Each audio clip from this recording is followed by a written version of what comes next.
bịakwanụ n'otu birigokwanụ. Nwoke anụ nwụrụ n'afọ ebe a bụ retired senior Nigerian Army officer Chief Dr. Alex Nwodo Udola, one of Enugu Ezike, na ebe a wee na-echijalụ Mathias Ezeaku warning wee na-agwa ya na ya wepụ aka n'ife gbastalụ ndị Enugu Ezike, ya wepụ aka n'ife gbastalụ broda Jerome bụkwa na onye Enugu Ezike.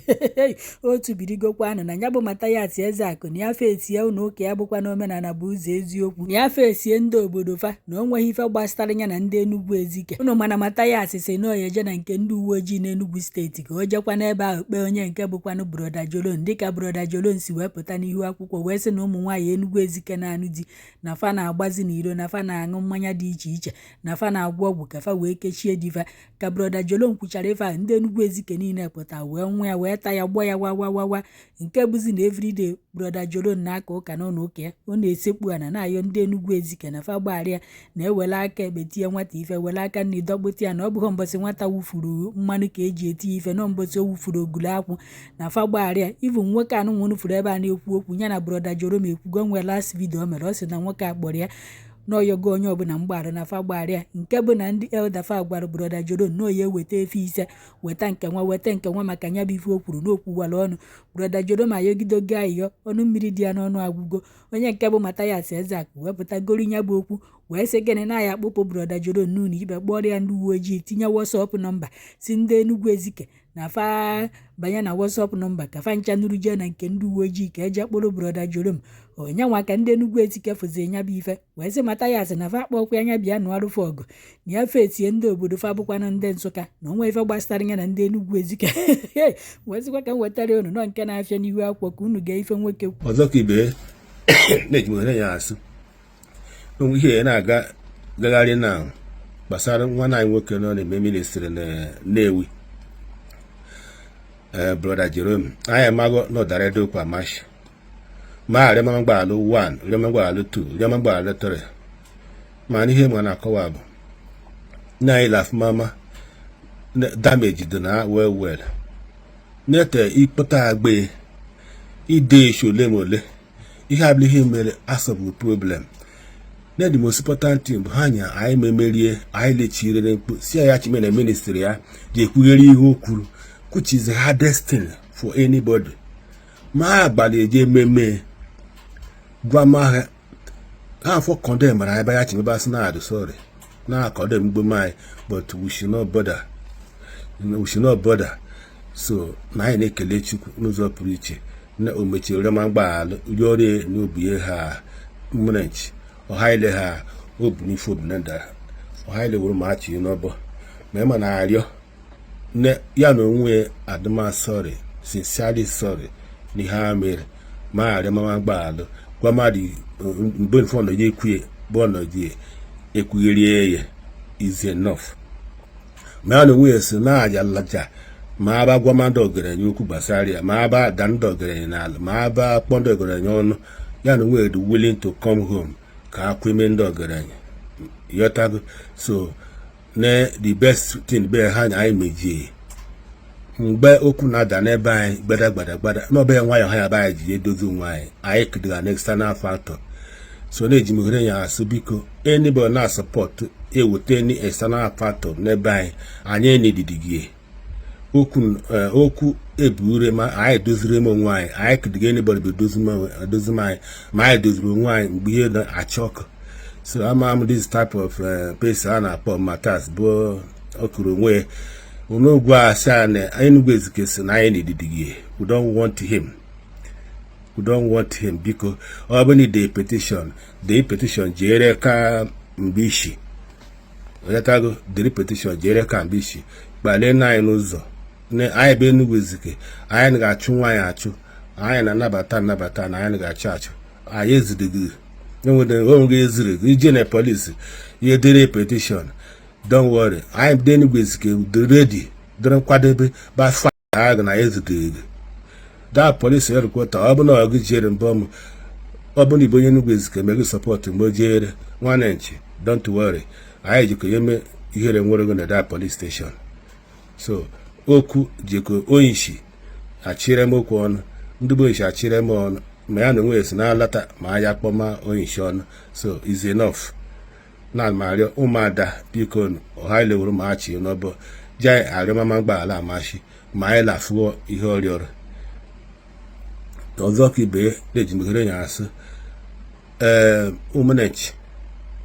n'afọ ụmụntakịrị be anyị na-agbagbachi ọtọ biko ndị nne ụmụada anya na ọrụ n'ụlọ arụ but unu mara mma n'ọrụ damasho unu continue to sanitize our place ụmụada Enugu Ezike ụmụada Igbeze North unu tụtara ya ka unu sanitize our place unu afọ na abụmtakịrị ji omgbalị gbara ọtọ onye ke wuri ewu mmemme ka dị oyi meme na-arịọ asị m nwoke nye na-eme this thing unu stop ya Mogone, we are coming after you guys. Igbali wuru ọtọ onye gị na-anọ gboro wo gbanye na social media ịghọtadịrị ihe na-emede. Don't worry, we are coming after you. Anyị dị ka a chọrọ shiri mi na ala mandị a na-eme ihe nye. We are coming after you. Don't worry.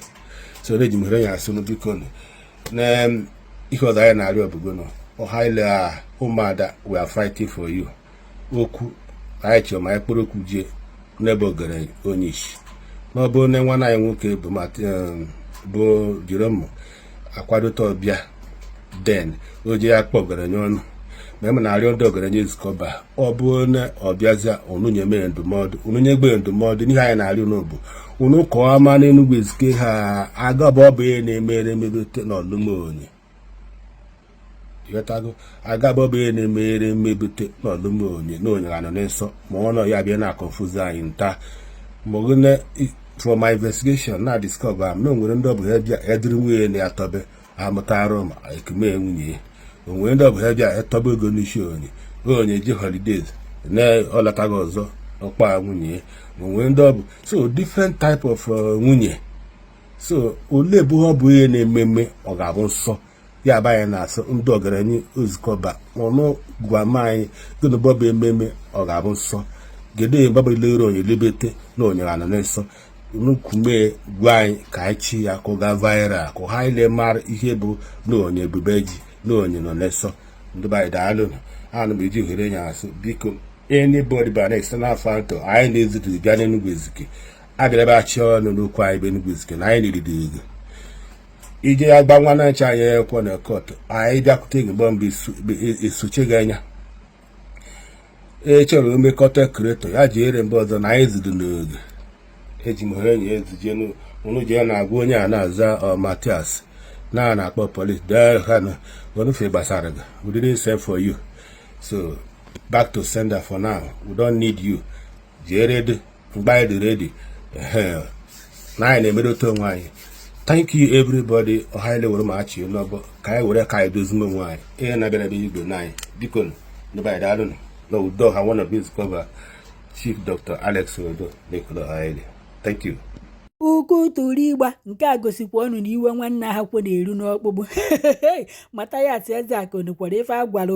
na ime kata akpụkpụ broda Jerome ụlọ ikpe ma ọ kpọrọ ya ndị uwe ojii na fa bụ ndị Enugu Ezike ya agbakọsị aka wee mee gị ife atị isi eme na-eme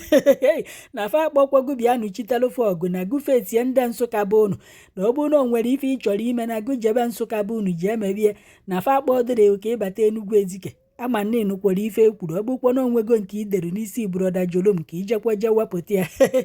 onye a na-ekwukwa ife asịkwa n'ọkwa onye amị ọbụlọkwa onye nkịtị ọkwa US ka ọ nọ wee zitere ya ozi anụnwa Mathias Ezeaku hapụkwa broda Jerome aka ka ị ghara ịtụkwa na fa agwa ha ogbukwo na onwe gị ife ikwuru maka broda Jerome ma ọ bụ vidiyo ime ma ebe anyị itiri WhatsApp nọmba jekwa jee wepịa ikwuzikwa n'ife ọzọ gbasara broda Jerome na ndị iji ịzọpụta ndị iji ịnụtala ọgụ sikwa na fa achọghị na fa akpọghọgo bịa gbaalụfa ọgụ Mathias biko hapụzie broda Jerome o nwere nwata nwaanyị mpostu na peji ma afọ ya bụ Amaka ọ bụkwa na onye Enugu steeti ọ na-aya ọya kansa ofu ala ya elechago ọkụ ọ na-ebe akwa everyday sị na ọ ha alahụzi ụla n'ọnọzi ọdụ ndụ ọnwụ ka mma biko hapụ broda Jerome jee kpọrọ ya bụ nwata nwaanyị ka inyere ya aka na ihe ekenekwa na nke ahụ biko buru ọgụ anụnwa jekwuru ya bụ nwata nwaanyị ka i were gwụọ ya nya bụ ọya atagigokwa ngụnwa tagi okwuluọla tagi nye lozezu ka unu nyere ya bụ nwata nwaanyị aka o nwebekwa onye mfu ume vidio maka ya bụ nwata nwaanyị okwu onye Enugu steeti bụ unu biko unu ahapụkwana ya ka ife anụnwa fugbuo ya ekenekwa m unu